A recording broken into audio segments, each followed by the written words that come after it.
In the late hours of November 24th, militants launched several rockets containing chlorine gas at residential areas in the northern part of Aleppo city, according to the Syrian Arab News Agency SANA. 107 civilians reportedly suffered asphyxiation, including many women and children.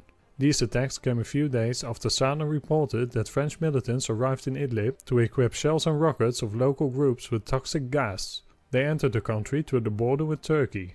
In its first response to the chemical attack, the SAA shelled several positions of the militants in the western Aleppo countryside and the southeastern Idlib countryside. It is possible that the chemical attack may become the tipping point which would force the Syrian Arab Army (SAA) to kick off a military operation in the area. Furthermore, a al-Sham unit attempted to attack several SAA positions in northern Hama from the direction of al-Latamina.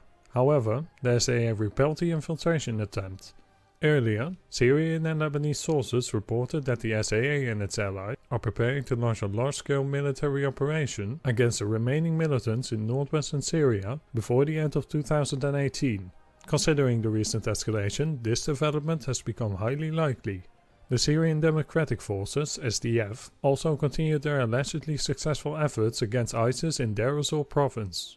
On November 23rd, the US-backed group announced that it had repelled ISIS attacks on their positions around the town of Hajin in the Euphrates Valley. US coalition warplanes assisted in the repelling and carried out 10 airstrikes on positions, gatherings, and vehicles. The SDF media center claimed 27 terrorists were killed. On November 24th, Syrian News Agency reported that ISIS militants launched attacks on the SDF between the towns of al-Susa and Hajin. An ISIS commander said that more than 32 SDF fighters were killed and many others were captured. A Humvee and loads of weapons were also seized.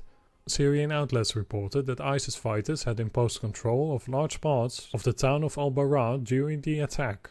Despite that, the SDF media center continues to report that all is under control and pretend that the situation around Hajin is in its favor.